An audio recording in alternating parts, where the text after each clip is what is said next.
Black mail కి brand అంబాసిడరే Revanth Reddy గారు.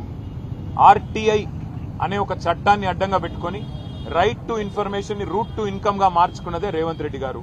కాబట్టి బ్లాక్ మెయిల్ ఆయనకు తెలిసినంతగా ఈ దేశంలో బహుశా ఎవరికి తెలియదు.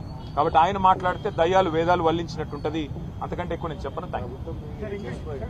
ప్రభుత్వం మీది, మీరు ఏ విచారణ చేయాలనుకుంటే ఆ విచారణ చేయవచ్చు అని చెప్పి నిన్ననే మా పార్టీ తరఫున చెప్పాం. మీరు ఏ ఎంక్వైరీ ఏ అంశం మీద వేయాలనుకున్నా మేము దాన్ని స్వాగతిస్తాము, సహకరిస్తాము. తప్పకుండా పూర్తి స్థాయిలో మేము ముందుకు వస్తున్నాం. అట్లాగే నిన్న మేము మా శాసనసభా పక్షం నుంచి ముఖ్యమంత్రి గారికి ఉత్తరం రాశాం. ఆయన బాగా ఉబలాట పడుతున్నాడు. మీరిద్దరు ఉత్తరం రాయండి, నేను ఎంక్వైరీ చేస్తా అన్నాడు. మీ ఇద్దరం కాదు, మొత్తం 40 మంది ఉత్తరం రాసినాం. చేయండి, ఏ ఎంక్వైరీ చేస్తారో చేయండి. అమృత్ కుంభకోణం మీద, టీడీఆర్ కుంభకోణం మీద, సింగరేణి కుంభకోణం మీద, హిల్ట్ కుంభకోణం మీద మేము దాదాపు 14 అంశాలు, హ్యామ్ స్కామ్ మీద, అన్నిటి మీద మేము ఆధారాలు ఇవ్వడానికి రెడీగా ఉన్నాం. ఏ ఎంక్వైరీ చేస్తావో అయ్యాయి, మొత్తం ఆధారాలు మీ చేతుల్లో పెడతాం.